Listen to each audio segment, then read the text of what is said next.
When I come into a house with buyers, I start picking it apart. These are the things wrong with it. Let's start making a list.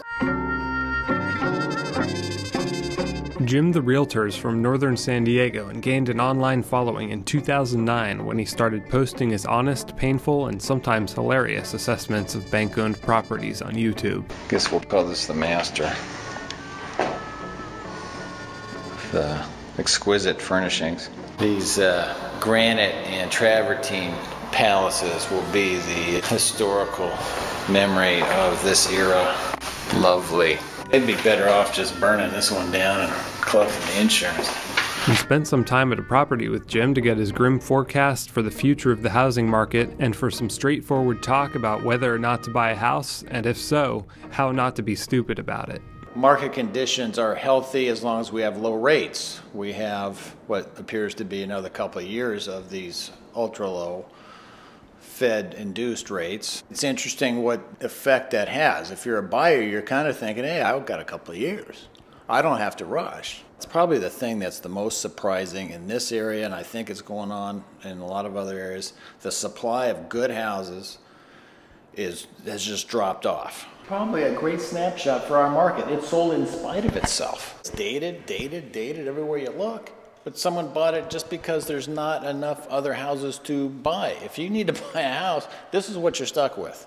Both the Bush and Obama administrations, the big emphasis was stopping foreclosures and keeping people in their homes. Is that something you agree with? If they're looking to do what's best for the market, they would unleash the floodgates and let it rip, because I'm convinced it would cause a frenzy of buying to see all these bank deals, and people would come running. The amount of foreclosures that could happen in the future is great. It could happen, but they're not letting them happen. Banks aren't just throwing properties out there at half price. They're not giving these properties away.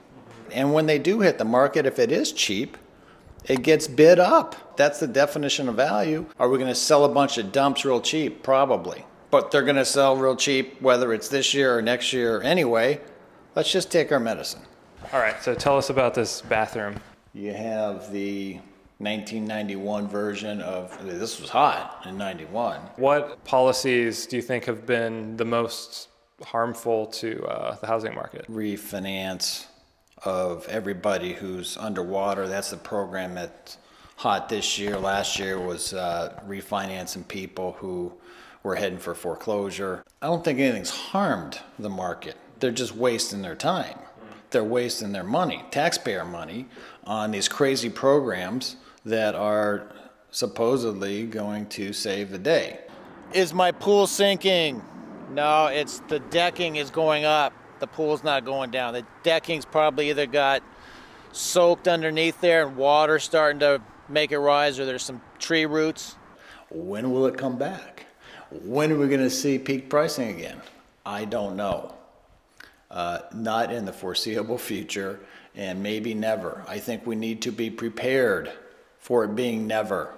Let's buy a house so we have a place to live, period, and not taking any. I just hate this whole investment thing. Well, if it goes up, buy a house because you like it, you want to raise your family.